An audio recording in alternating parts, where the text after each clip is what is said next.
Hello everyone and welcome to episode 8 of my Minecraft Let's Play series. In the previous episode, you may well have seen that we moved here to my brand new island, and if you haven't watched that video, I'd really recommend checking it out so you know why I'm here and why there's way less infrastructure than you'd think.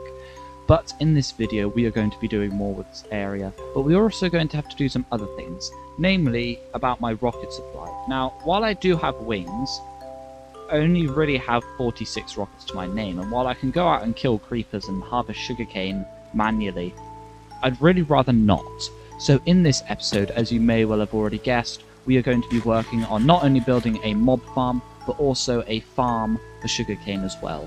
So I guess I've got to go and do some planning, figure out where all this is going, and that will all be very well and good, and hopefully you'll see that very, very soon. So let's get on with looking at how this is going to work. Now, the first thing I want to do is I want to make sure that that Guardian farm over there is relatively untouched, because later on I do want to build a Guardian farm, so I do want to do something with that area over there. So this part of the island, or that area, is not where I'll be building my mob farm. I could go out there to the southeast where there is, or is that, no, that's the southwest, my apologies. I could go out to the southwest, but there's islands over there. I potentially want to do something with those islands further afield, so I'd rather not.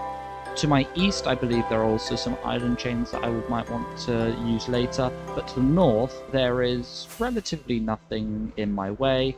I think if I go far enough, I'll hit another guardian thing, temple, but overall, it's pretty clear of anything that would present a problem for construction. So, with all that all said and done, I'm going to need to get a lily pad, a lot of scaffolding, and some blocks, and we can start setting all of the infrastructure up for that build. Right, so I've gotten a little bit excited and I've started building part of the mob farm. So as you can see here, we've built a big old platform. There's a good old scaffolding pillar all the way down there. This is about 128 blocks or so just above the surface of the water, so nothing should be spawning.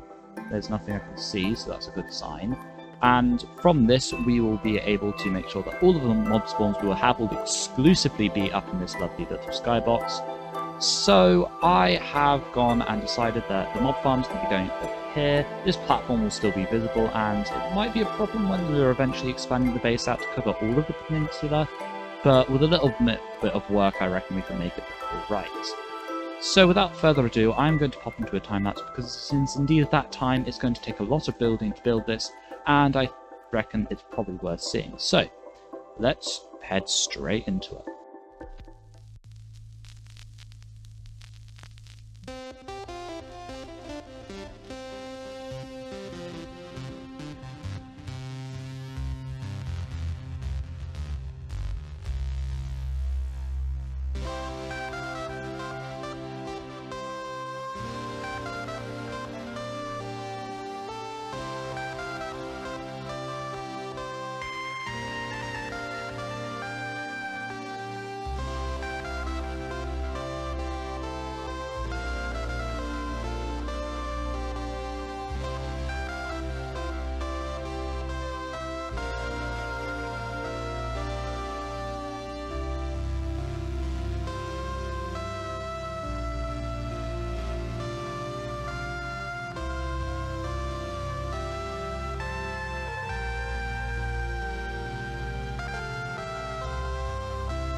So I hope you enjoyed that time lapse, and now we're at the end of the build. I've got my lovely little chest monster here, and we've got a completed farm.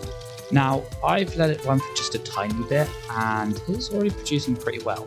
And to add as well, you may well have noticed in the time lapse that I built one design of the farm, then deleted the whole farm, then built another different design for a farm, then had to destroy half of it again because it wasn't the right size. So building this thing has definitely taken longer than I expected, but thanks to the addition of scaffolding, it's been a lot less of a pain than I thought it was going to be. So, yep, it's all working now. This is a very build I'm very happy with. I really enjoy the fact that I now have easy access to things like gunpowder and string, arrows, bones. I don't really need much arrows or bones or zombie flesh or anything like that, but it's good to have ample supply of that for when that eventually comes to the case. So now I'm probably going to do a wee bit of AFKing, and then I'm going to think about what else do we need to do in terms of design, because that spider has just fallen all the way to its death. But yeah, I am going to take a little bit of an AFK break. I'm going to build myself a little AFK box all the way up there, and we're going to start thinking about, how am I going to plan out this sugarcane farm, because I've got all of my gunpowder, now I just need to make the rockets. So yeah, let's go do that. For those who have been trying to follow the series to the best of their abilities may be wondering why on earth I'm fighting the Wither. And to put it simply, I had recorded some clips, but of course I was an idiot and forgot that they didn't have any sound on them, so I've had no chance to voice over them or anything. So I'm just going to try and give a brief summary when we get up to the surface. But I got some skulls. I went to a nether fortress, different one to the one that we went to in our video. I might show it later on in the series if I ever think about a wither skeleton farm or anything. And I got ridiculous RNG. I don't even know how it was that possible to get. I got 3 skulls in basically no time. So I suppose now, after practicing with the wither, which was a bit ridiculous, I should be ready to do it for real. I've got some potions on me in case anything goes wrong, so I'm going to drink regeneration first, tab that out, and we're going to go 1, 2, 3. Right, let's go.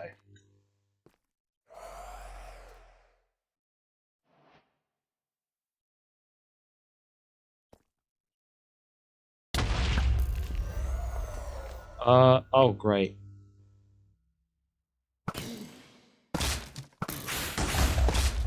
He's like right. Oh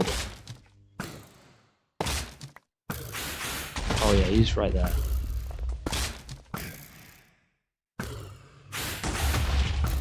How am I?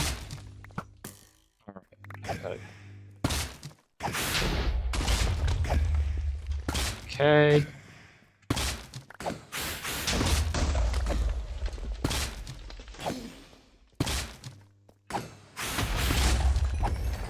Oh wow.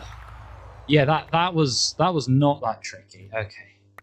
Cool. Right, well, for my first wither fight, that wasn't that bad. Okay.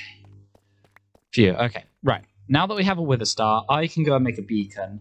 And now I have to go either get a bunch of emeralds or do a bunch of iron mining, get myself enough for some beacons, and then we should be ready to set one of those up. The entire reason for me doing this whole, going down to bedrock doing the wither fight was simply because I need a lot of stone for a build that you're about to see, and getting wither and getting a bunch of stone using haste 2 is probably the fastest way to do it by a long shot. So that's the thing. But anyway, I'm gonna head back up to the surface. I will rejoin with you, and I'll explain, what on earth is actually going on.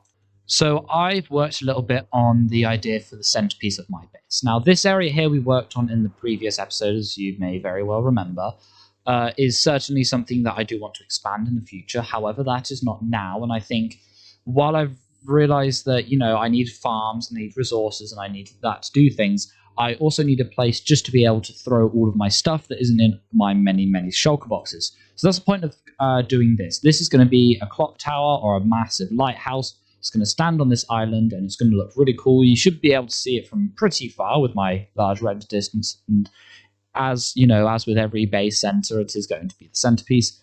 And yeah, I've got a few ideas for how I want this to look. It's definitely going to take some time and a lot of block placing, but for now, I think that's where I'm going to work on things. But of course, that can't be the only focus of it, because I have a beacon to make, and that means lots of iron to farm. And I also need a better supply of sugarcane, because that is just not quite cutting the mustard yet.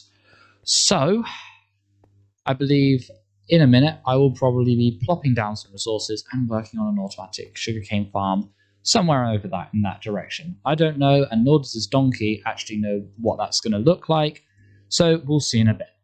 So I've been working on some of the clearing out of the land here. I've been using this beacon that I got. I only have a few iron blocks, so I wasn't able to build a full one. I'll probably be getting to that later this episode or potentially the next episode.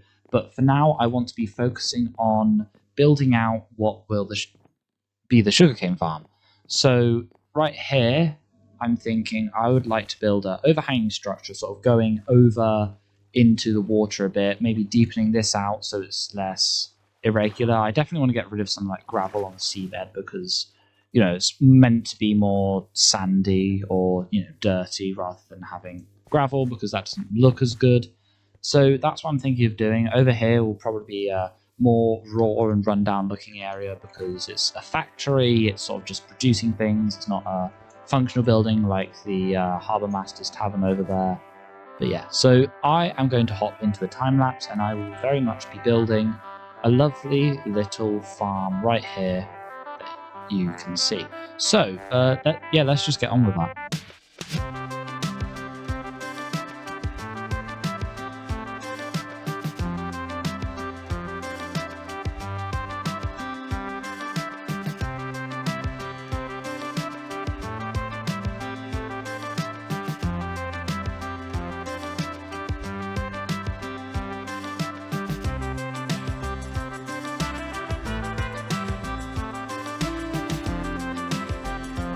It's been a few days since my last clip, but I have been slowly chopping away at making this farm. I've added some bars up here so that the windows are sort of a bit higher up, not necessarily as open as using glass panes or glass blocks, and I thought this kind of fits the idea of a factory more, and I quite like how it looks. If you guys have any ideas on how it may well look, do leave suggestions down in the comments.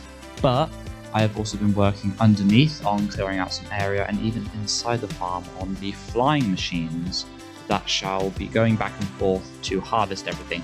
Now, one potential problem with the farm is that getting the space and how the minecart's going to work, that's going to be very expensive, because I don't have a lot of iron. So I'll be spending a lot of that iron on this, because I want to get this done. I want to have, free sugarcane, so I don't have to worry about it. But I will probably be needing to make an iron farm very soon, most likely next episode even, to get all of my iron quantities up, if you will. So I suppose without further ado, I need to build an ether hopper timer for the umpteenth time and get some minecarts hooked up to that, and then I can start pumping out some sugarcane. So yeah, let's get on with that. Okay, so I have made an executive decision in regards to how the farm's going to work, and that is that originally my flying machine that was powered by an ether hopper timer was going off too regularly, so that I wasn't really getting the maximum efficiency of the farm. So I've decided that instead I'm going to be manually triggering it, and all of the output's just going to end up here. So using this lever here, I'm going to wire it up in such a way so that I can activate not only the flying machine, which I had to take down because it broke, but also my the collection system, which is down here. And I have gotten a fair bit from this farm while making it, so it should be making a lot. So I will be getting on with this little system here, and I'll show you our inaugural harvest, and then we can finish off this episode. So let's do this. This should take very little time, and yeah, I think this is the last thing I'm going to do this episode. Right, there's plenty of sugarcane in here for me to harvest, so I think without further ado, I'm going to press this button and let's watch it go.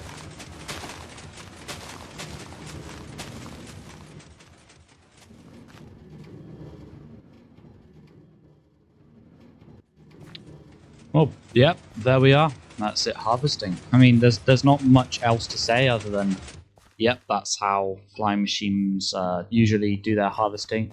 There is a bit of excess there, and I think I need to get rid of that plant there, because otherwise that's not going to get harvested, which is pretty unfortunate. But that's pretty successful by all accounts. So yeah, this is all up and running. So I think that's the last thing I'm going to do for this video. I do hope that you enjoyed watching it. If you did, please sure hit that like button. And if you've really enjoyed it, make sure to subscribe. Next episode, we will be doing more farming. I will be getting an iron farm. I'll probably be looking at other kinds of farms I'm not even thinking of. I think I need a slime farm because I had to go like 10,000 blocks to find slimes, and that was not fun to get these. So thanks so much for watching. My name is Paperzlel, and I'll see you in the next video. Goodbye. And just a little addendum before I go. Apologies for the fact that there was a lot of time lapse in this video. That took a long time to build, and I really should have settled my mind before doing so. So yeah, see ya.